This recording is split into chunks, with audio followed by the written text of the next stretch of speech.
Hello বন্ধুরা, শতাব্দী আলু রান্নাঘরে তোমাদের স্বাগত। এই যে কতগুলো পুঁটি মাছ, এই পুঁটি মাছ দিয়ে রান্না করব আমি পেঁপে। আর এই জন্য আমি কড়াইতে তেল দিয়েছি আদা কুচি, দিয়েছি পেঁয়াজ আর কাঁচা চেরা লঙ্কা। এগুলো সবগুলো আমি একখানে ভালো করে ভেজে নেব। আর এই যে আদা ভাজাটার যে একটা ঘ্রাণ বের হয় না, দারুণ। আর এই সময় আমি লবণ দিলাম পরিমাণ মতো, হলুদ দিলাম, দিয়ে এগুলো সবগুলো আমি খুব ভালো করে ভাজবো। আর রান্নাটা যারা দেখছেন তাদের সবাইকে শেষ পর্যন্ত দেখার অনুরোধ রইল।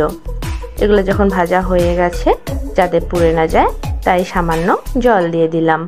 জলে হবে কি, ওই যে পেঁয়াজটা সেদ্ধও হবে আর একটু নেতিয়ে আসবে। এরপর দিয়ে দিলাম আগে থেকে কেটে রাখা পেঁপেগুলো এইখানে আমি দেওয়ার পরে আস্তে আস্তে নাড়তে থাকবো। আর এই রান্নার একটা বিশেষত্ব হলো যে আমি এই রান্নায় পেঁপে সেদ্ধ করার কোনো জল দেব না।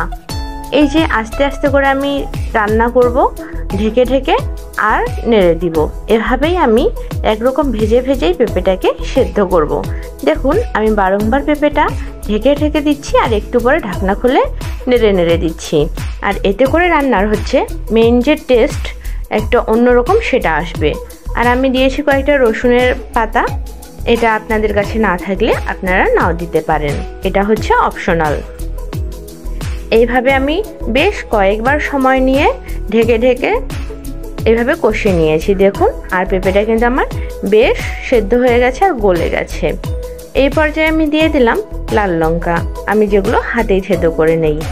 আপনারা চাইলে গুঁড়া লঙ্কা ব্যবহার করতে পারেন। এটা দেওয়ার পরেও আমি আরও সামান্য কিছুক্ষণ ভেজে নেব। আর বললাম তো, পেঁপেটাতে কিন্তু জল দেওয়া যাবে না, যেহেতু ঢেকে ঢেকে সেদ্ধ করব। এই জন্য একটু পুরাট পেঁপে বা হচ্ছে পাকা রং সামান্য ধরেছে, এরকম পেঁপে হলে ভালো হয়। আর এই যে পুঁটি মাছগুলো আমি ওই যে আগেই ভেজে নিয়েছি, এই পুঁটি মাছগুলো এখন দিয়ে দিব তরকারিতে।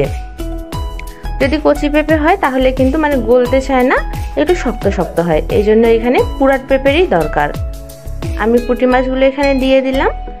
পুঁটি মাছগুলো দেওয়ার পরে আর একটু আমি নেড়ে নিচ্ছি। আর এই রান্নাটা ওই যে বললাম যে একটু ঢেকে ঢেকে সময় নিয়ে কষাতে হবে, এটাই কিন্তু রান্নাটার আসল টেস্ট আনে। যদি আপনারা এইভাবে না করতে পারেন, তাহলে রান্নাটার যে আসল টেস্ট সেটা কিন্তু পাবেন না। তাই চেষ্টা করবেন আমি যেভাবে দেখাচ্ছি সেইভাবে রান্নাটা করার।